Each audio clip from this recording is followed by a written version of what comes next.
দেশের প্রেক্ষাগৃহে সাড়া ফেলে এবার পশ্চিমবঙ্গের প্রেক্ষাগৃহে মুক্তি পেতে যাচ্ছে শাকিব খানের সিনেমা তুফান।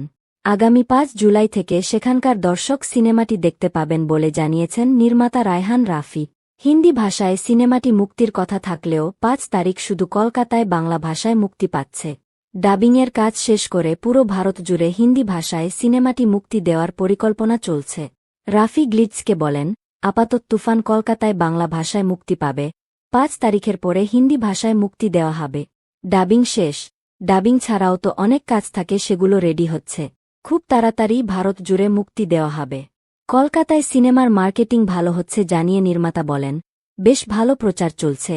মেট্রোরেল থেকে শুরু করে শহরের প্রায় ৫০-৬০টি বিলবোর্ডে সিনেমার প্রচার চালানো হচ্ছে। একদম প্রপার মার্কেটিং যেটাকে বলে সেখানে সেটা হচ্ছে। সেখান থেকেও একটা বিশাল আয় আসবে এটা ধারণা করছি। সিনেমার প্রচারের জন্য সেখানে অবস্থান করছেন নির্মাতা ও অভিনয়শিল্পীরা। রাফি বলেন, শাকিব খানসহ তুফানের পুরো টিম কলকাতা। আমাদের দেশে সিনেমাটি যেমন সাড়া ফেলেছে, এখান থেকেও প্রচুর সাড়া পাব সেই আশা রাখছি। গত ২৮ জুন যুক্তরাষ্ট্র, অস্ট্রেলিয়া, সুইডেন, কানাডাসহ ১৫টি দেশের ১০টি প্রেক্ষাগৃহে মুক্তি পায় তুফান।